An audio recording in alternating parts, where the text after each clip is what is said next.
Assalamualaikum warahmatullahi wabarakatuh. Siswa-siswa Bapak, siswa kelas 11. Salah nih ya ketiknya. Harusnya siswa kelas 11.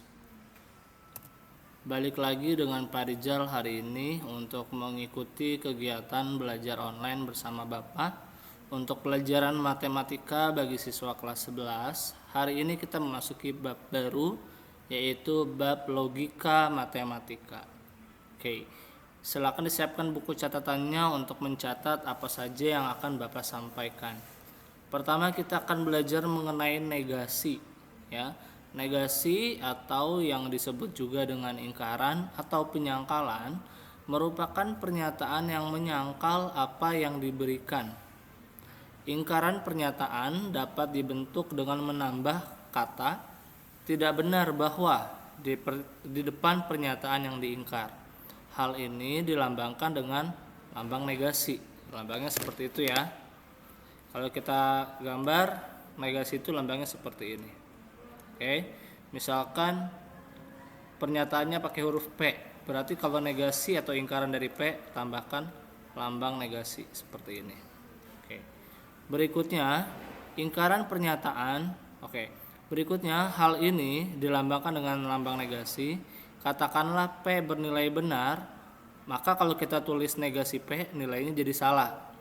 Ya, kalau ada pernyataan P nilainya benar, gara-gara kita tambahkan dengan negasi, itu artinya kan berkebalikan. Artinya nilainya adalah salah. Kita pakai contoh. Contohnya, negasi dari pernyataan semua peserta lomba menyanyi sebelum tampil. Oke. Sekarang kita harus tahu dulu bagaimana cara membuat negasinya.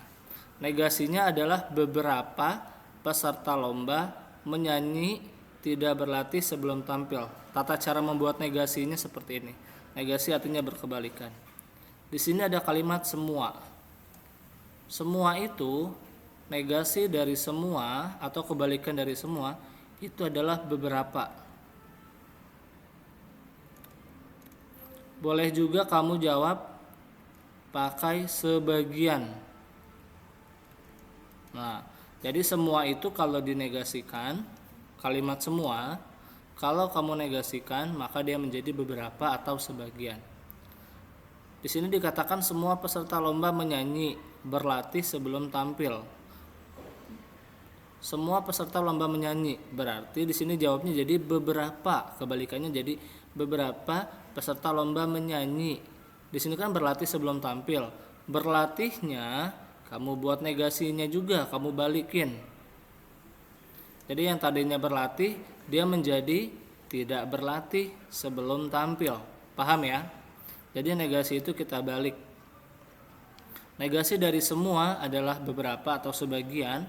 Artinya kalau kamu mencari negasi dari beberapa, kebalikan dari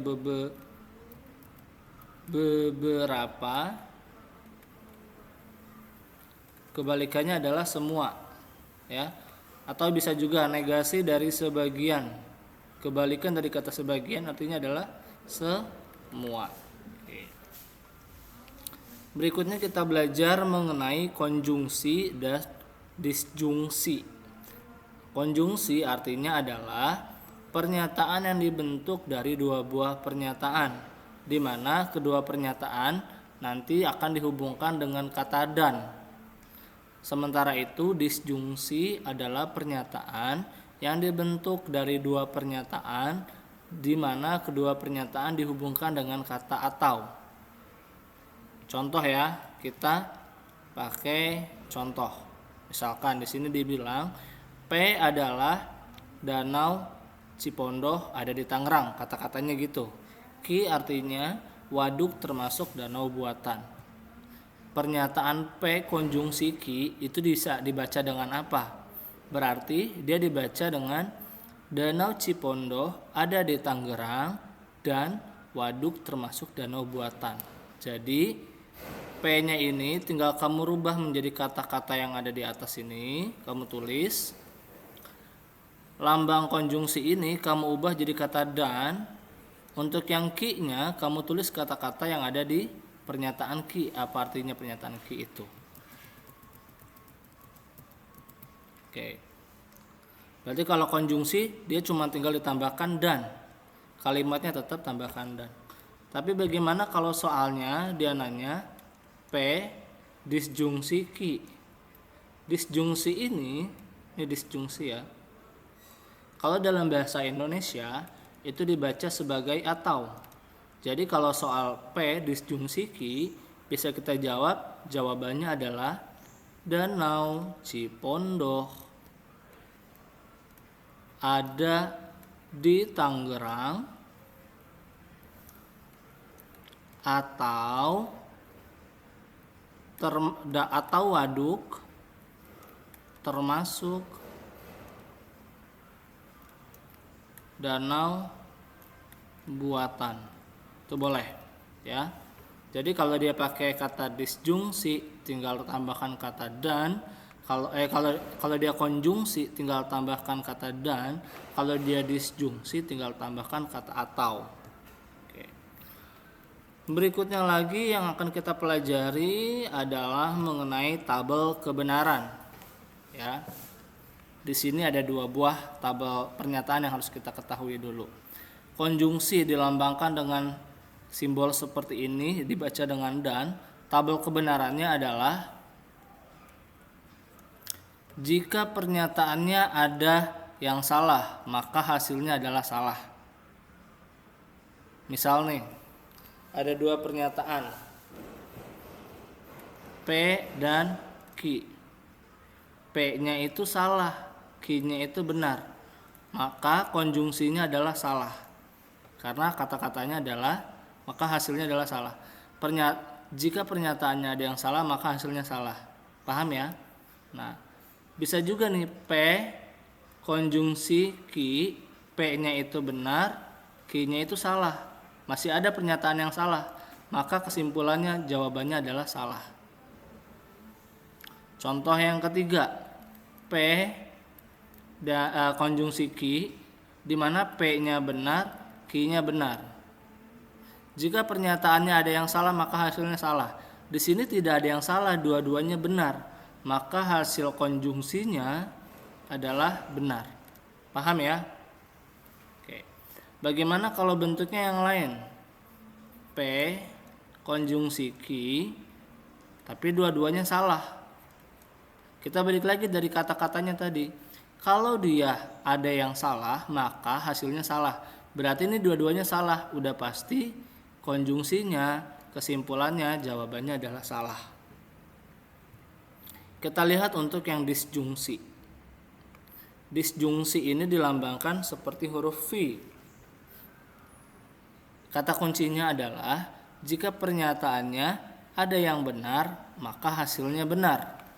Oke, disjungsi kita cari ya. Jika pernyataannya ada yang benar, maka hasilnya adalah benar. Kita bikin di sini. Kita ada P disjungsi Q. Atau biasanya bisa dibaca dengan atau. Jika kita punya pernyataan benar, Q-nya adalah salah.